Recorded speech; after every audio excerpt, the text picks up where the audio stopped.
brought you down here this morning to meet this fella. This is Tonk.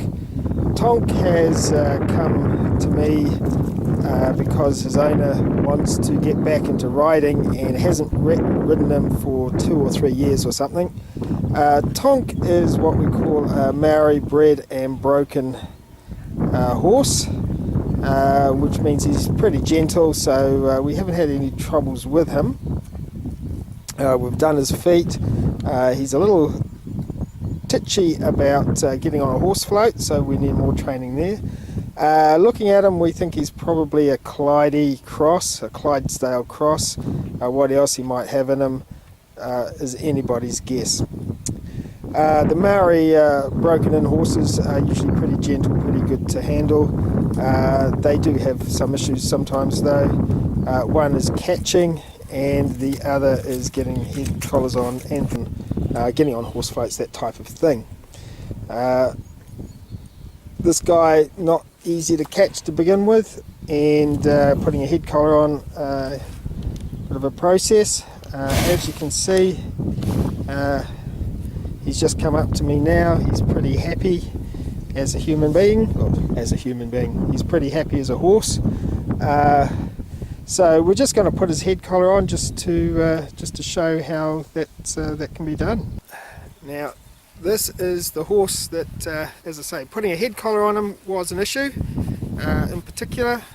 We're going to take him up later and do some float training, and we're also going to be putting saddle on and bit in and riding him. I've already ridden him bareback and with a halter.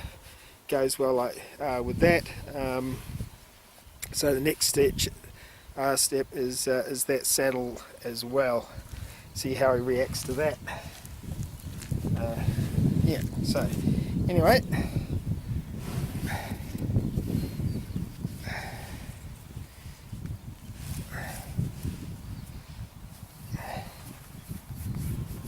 looking around here.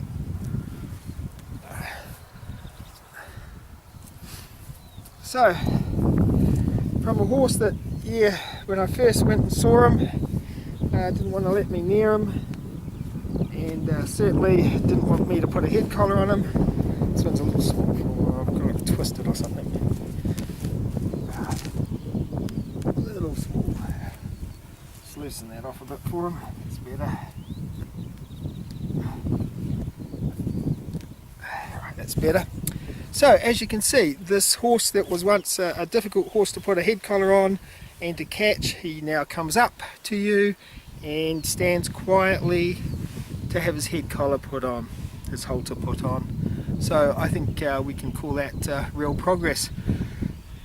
In my view, a lot of the stress and strain of horse ownership is around the things other than riding. It's being able to catch your horse. There's nothing more annoying than wanting to go for a ride and you have the drama of having to try and catch your horse first, or then putting on his halter, or then getting on the horse float, or standing nicely while you pick out their feet.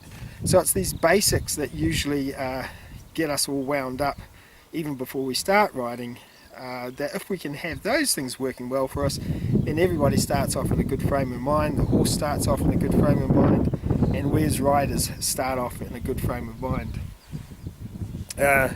This guy is, as you can see, he's got a pretty thick neck, pretty solidly built.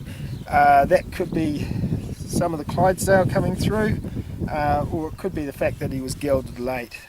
As well, that quite often is a situation with the Maori bred ponies or horses. Anyway, he's lovely. We won't be ringing him up now. I just thought I'd bring you down to meet Tonk, and that's a great name. I like a good strong name. He is a masculine horse.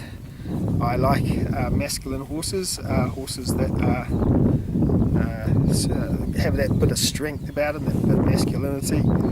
Yeah, so he's a good boy. Yeah, so we'll do some work with him later.